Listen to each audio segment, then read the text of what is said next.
The sky that you're looking at right now is 93 billion light years across. That number might mean nothing to you right now. It sure as hell made nothing to me either, at least the first time I heard it. But it wasn't until I actually tried to think about it.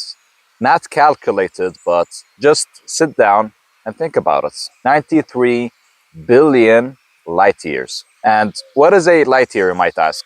Well, a light year is 9.5 trillion kilometers. So we are not talking about big numbers. We are talking about a number that breaks the very part of your brain that can handle numbers. There is no picture you can form. There's no analogy that can describe it. 93 billion years. And astronomers have tried. They have compared it to grains of sand. They have compared it to atoms. Nothing works. Nothing conceptualizes. The universe simply refuses to be made small enough for a human mind to hold. And yet you take it for granted. You don't even think about it. Every morning you just wake up, you look at the sky, and you're like, okay, what am I having for breakfast? What will I be doing this afternoon? Oh, it's nothing. Oh, there's a sky. The sky looks beautiful, and that's it. But have you actually paused to think about how magnificent the sky actually is? And here's the thing that nobody tells you about the sky. It is not just big, it is precise. The Earth sits at a specific distance from the sun. If you move the Earth slightly towards the sun, slightly closer, let's say 5% closer. You know what would happen if you did that? I'll tell you. The oceans would boil. And what would happen if you move it, let's say 5% further from the sun? The oceans would freeze. That's how crazy it is. It's very precise. The atmosphere above you has a specific composition, the exact right ratio of oxygen, nitrogen, and everything else. Too much oxygen, and the whole planet is a fire hazard. And too little, and nothing can breathe, nothing can live. The sky protects you from radiation that you can't see, from meteors that you don't even hear about, from solar winds that would strip the surface of this planet bare. And it has been doing all of this silently your entire life, without a single day off. Nobody signed off for this service.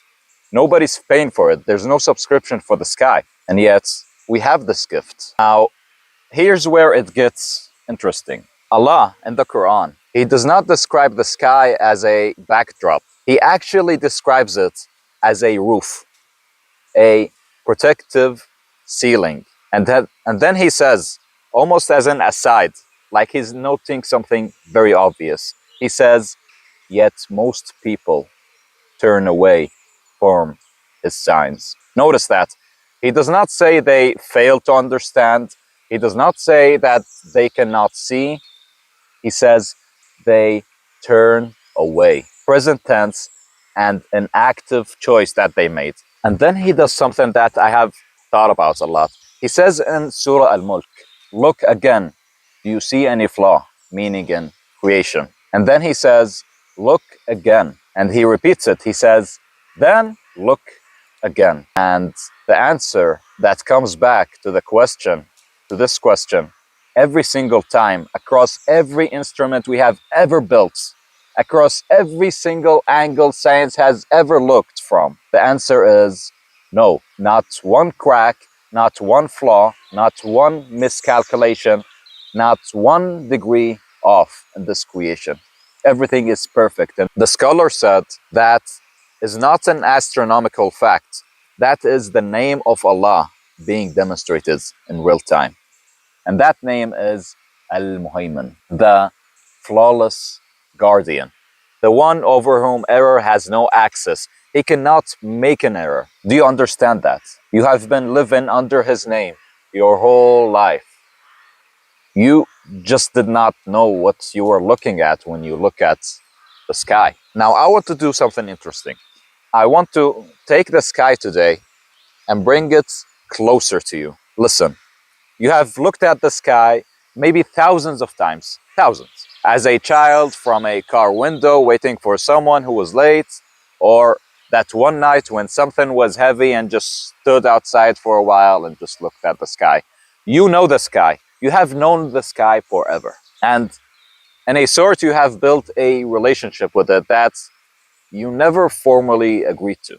And in all of those moments, the sky was doing the same thing. It was holding its composition, filtering the radiation, running the water cycle, keeping the temperature inside the range that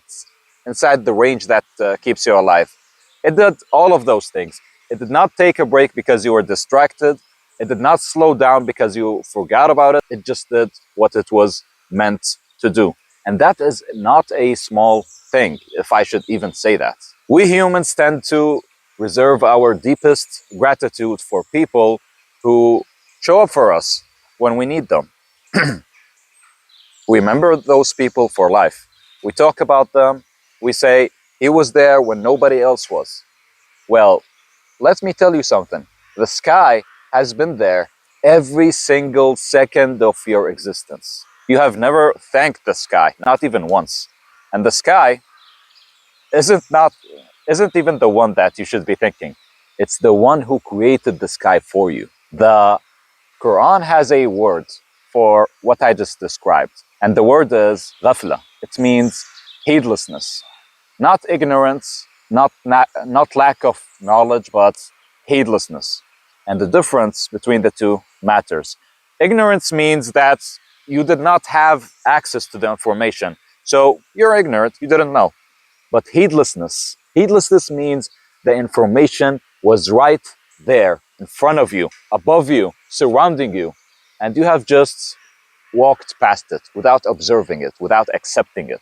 The Quran does not describe the ghafilun, or the heedless people, as evil people. It does not describe them as enemies of Allah. It describes them in an almost kind of grief. These are the ones that the signs did not reach. Not because the signs were hidden in some place, not because the signs are secret, but sadly because the signs were too familiar, were too expected.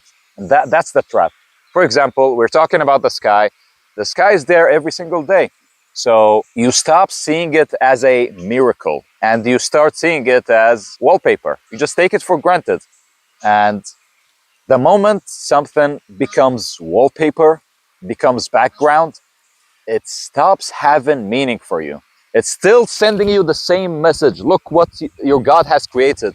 But you're the one that stopped receiving the message. Prophet Ibrahim alayhi salam, he did not have this problem. He looked at the stars in the night sky, the same stars that you have looked at, and he asked a precise question that most people never even ask.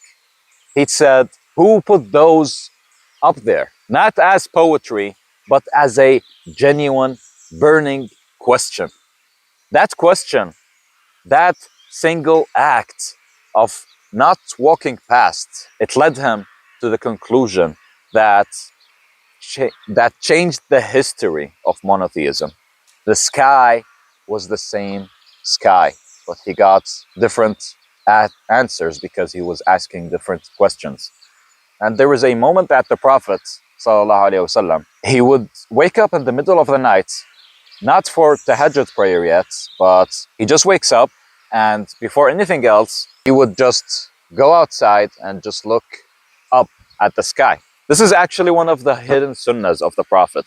They say he used to look at the sky a lot and contemplate. And when he looks at the sky, he would recite the last verses of Surah Al-Imran from the Quran. And I'll read you some. This is one of these verses that he recited. In the creation of the heavens and the earth, and the alternation of night and day, there are signs for people of understanding. Those who remember Allah, standing, sitting, and lying down, and reflect on the creation of the heavens and the earth.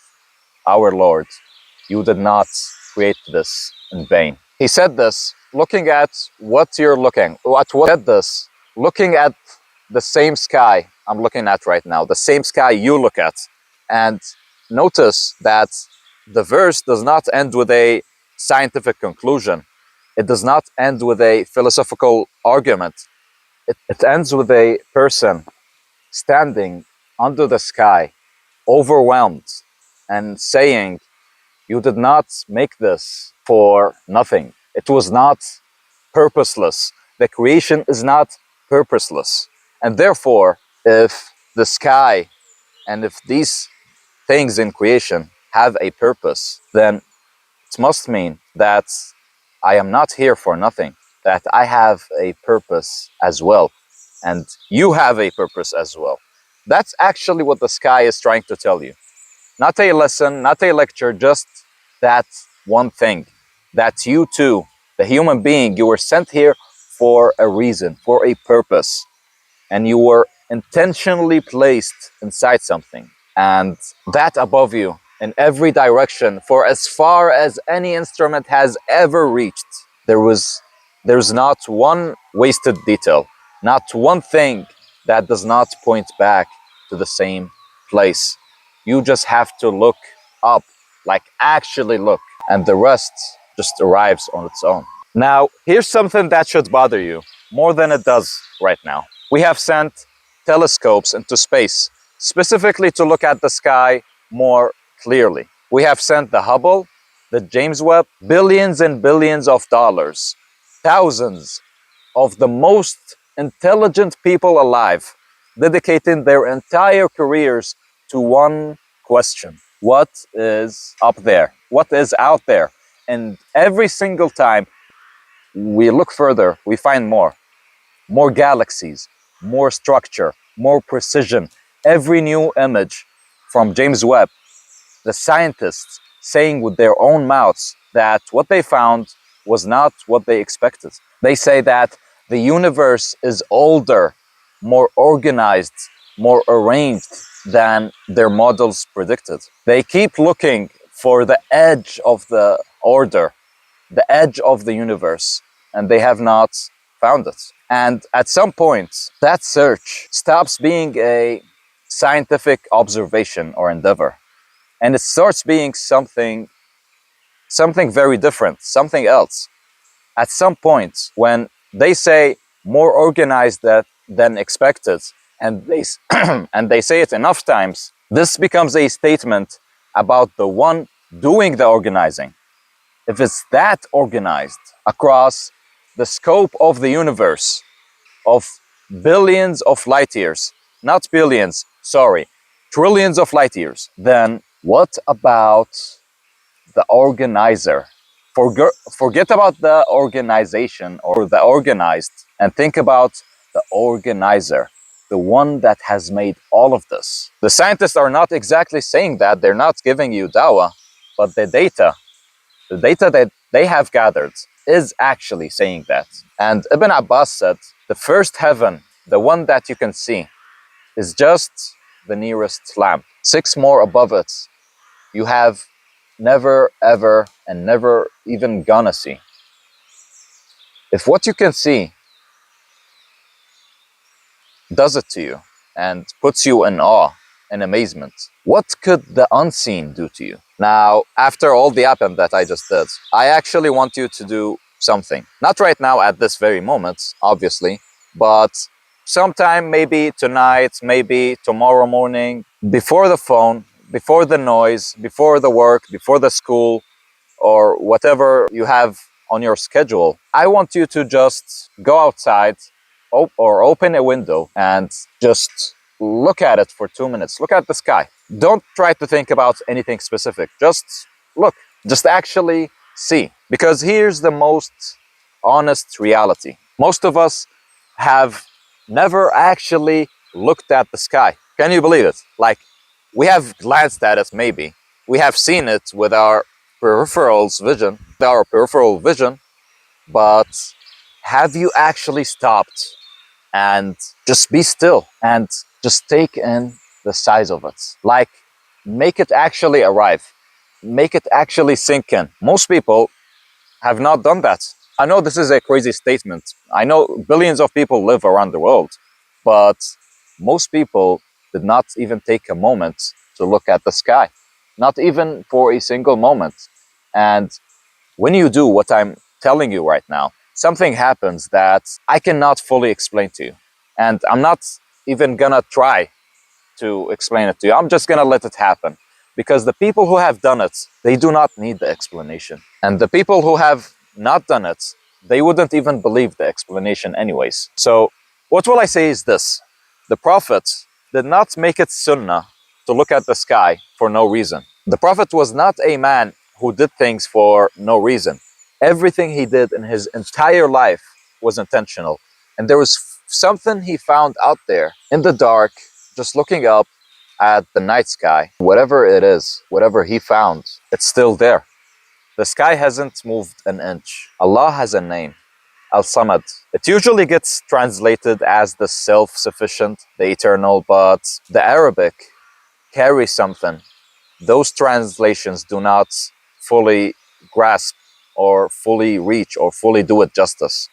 You see, Al-Samad means the one everything flows towards and nothing flows back from. The one whom everything depends on and who depends on nothing. The sky, this thing you have been looking at, it depends on him to exist right now. Not just to have been created to exist, but to actually exist in real time right now. The actual composition, the orbit, the tilt of the earth, the distance from the sun, all of it, it's held in place this very second by something that you cannot see and you cannot measure, cannot name with any instrument ever built. It is being held by God. And here is where it gets even more crazier. He is not a mysterious thing that's very far, far away from you across the galaxies and across the seven heavens. No, he is actually closer to you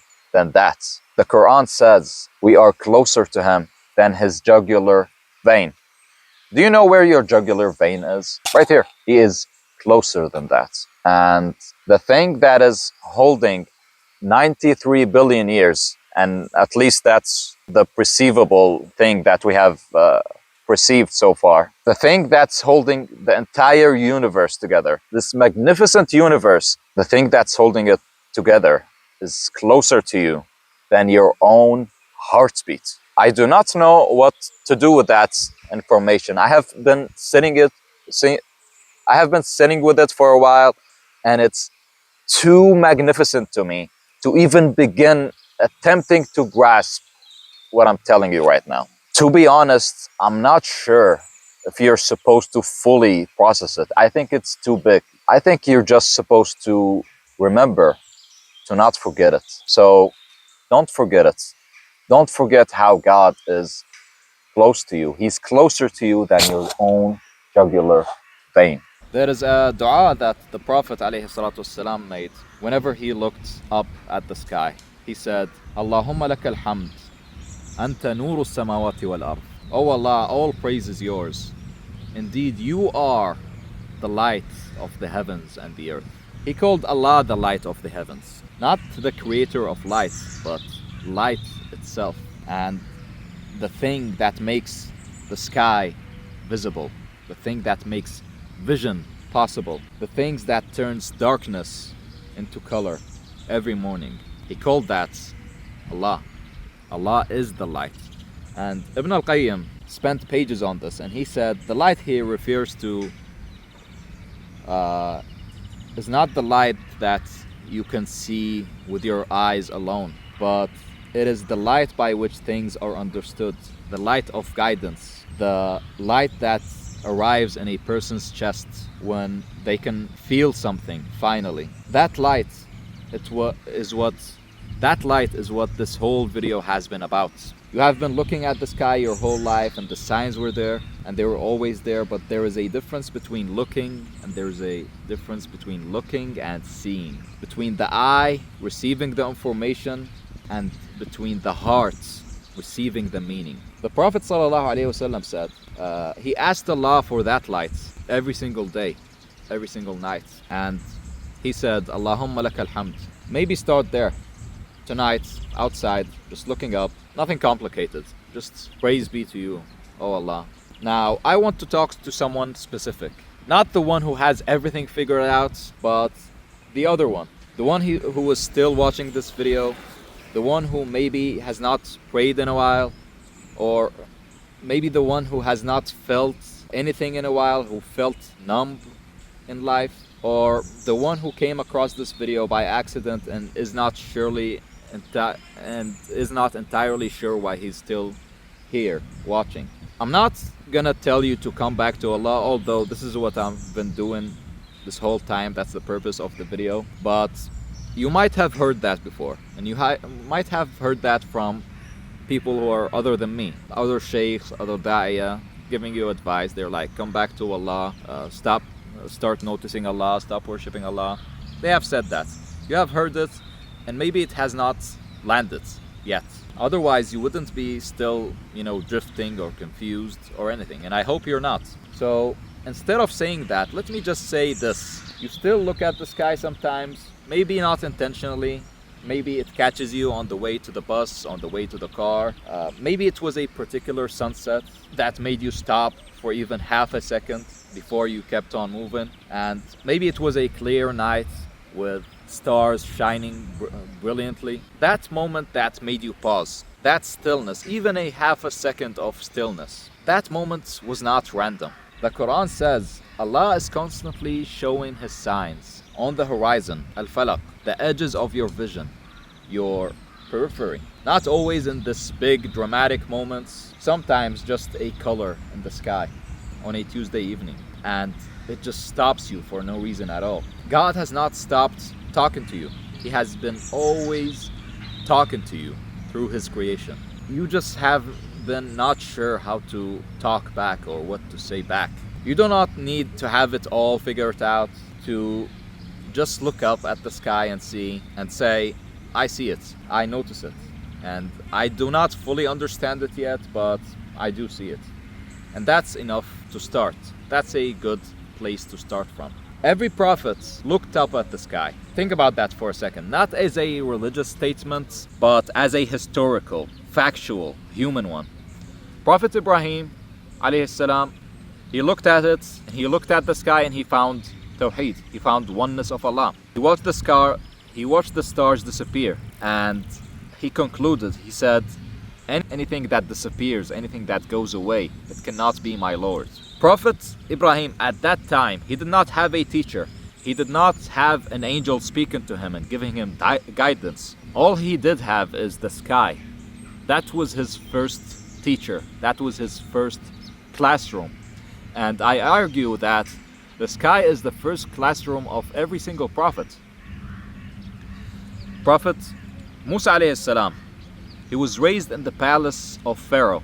Like, think about how crazy this is. The guy that's destined to be your arch nemesis, your enemy, you are born in his house, surrounded by people who revere him and worship him as God. They thought that Pharaoh was God. They prostrated in front of him and they prayed to him, literally. Prophet Musa alayhi salam looked at the same sky as everyone else, and somehow he knew that that was wrong. He knew that there is something above the sky, something that's larger than the Pharaoh had ever built, something that dwarfs the pyramids that everyone is talking about. Creation. Creation have a creator, and the creation of God makes anything that humans created look dull, look insignificant. Because whatever we create, we have to rely on materials, like materials that already exist. And we take one form of material and we turn it into something else. But God creates from nothing, and God creates entire ecosystems and forms of life and biology. Like, look at these dogs around me. Dogs, there's birds chirping. God created the species, and they have been able to stay alive and, feed. And anyways, I'm going off tracks. The Prophet Muhammad ﷺ, even before revelation, even before Jibreel came to him, he used to go to the cave of Hira or Ghar Hara alone. And what he did there for all those hours is just meditate upon God's creation. He just reflected upon these things and tried to look for God, to search for Him. And he did that long before Jibreel ever came down to him. He was already searching. The sky was the first classroom. It has always been the first classroom of every single prophet, of every single human. And every single one of them, Ibrahim, Musa, Muhammad alayhi salatu wasalam, they looked at the same thing you're looking at, the same sky, the same stars, the same darkness between them, the same silence. And they found something there. And that thing, that sky, or whatever they found, it did not leave when they left. And it is still there for you to perceive. The Qur'an says, and I want you to sit with this one, it says this exact wording. It says, we will show them the signs, we will show them our signs on the horizons and within themselves, until it becomes clear to them that He is the truth, or until it becomes to them that is the truth from their God, until it becomes clear. Not if, not maybe, until. Allah is saying, this is not a possibility, this is a direction. It's a direction that everything is moving towards. And that direction is certainty. Every sign on every horizon, every moment of stillness under the sky, every half second that catches you on the way to your car, it is all moving in one direction, towards the moment that it becomes undeniable that all of these are from God. All of these are from Allah, the one that created them.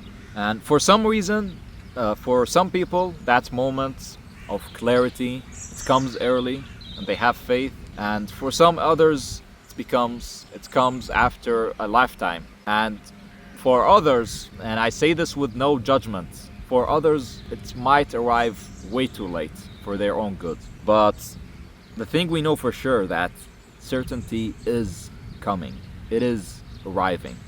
It is, certainty is certain, okay? The sky, it is not decoration, it is not background, it is not something to check before you decide what to wear. It is 93 billion light years of argument, and it's painted differently every single minute, every single second. It changes its color. It's never the same color. And it has been running flawlessly since before your great grandmother even drew her first breath. All of it, every inch of it, is saying one thing. It is saying He is real. He is here and waiting for you to finally look up. The sky has been telling you this your whole life. Now, I'll tell you what's gonna happen after this video. You're going to walk outside, maybe today, maybe tomorrow, and the sky is going to be there, the same as always. And for a moment, maybe just a moment, you're going to see it differently. You are going to feel the size of it land in a way that it did not land before. And something within you, something in your chest is going to move. And then, I need you to hear this. Life is going to try to take that moment back from you. It's gonna try to steal it from you. The notification, the conversations, the relatives, the friends, the school, the work, the whatevers, the thing you're supposed to do an hour ago, the noise is going to come. And it always does. And that feeling, that open, quiet, cracked open feeling that your chest is expanding, feeling that you're connected to God, it's going to start closing again, like it always has, like it has closed 100 times before. And that is the test, not the big ones, the small one, right there in that moment. And the test is, what do you do with the feeling before it goes away? Because here's what I know. Every person who ever got close to Allah, like really close, the kind that holds through the difficulty, the kind that does not shadow when life does, it did not start with a grand transformation. It started with a moment exactly like this one. A moment that they chose not to waste. A moment that they chose to sit and reflect and recognize God through His creation. And that moment, it turned into something like a prayer, a word, a single word. Ya Allah, you did not create this in vain. You did not make this purposeless. The Prophet ﷺ said, Allah says, walk towards me, take one step and I will walk towards you. Walk toward me and I will run. He said, run.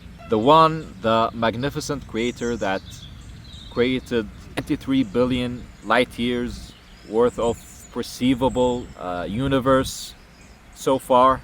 Like, we have been only able to perceive 93 billion, but there surely is more, because we have not reached an edge or an end, or even began to reach an end to this. The one who created all of this without a single crack, without a single mistake, without a single moment of fatigue across the entire history of existence, runs towards you.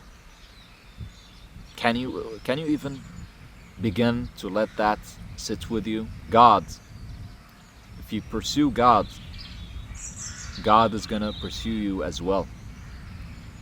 And if you seek His closeness, He's gonna seek your closeness. And the closer you try to get, the closer He tries to get to you, until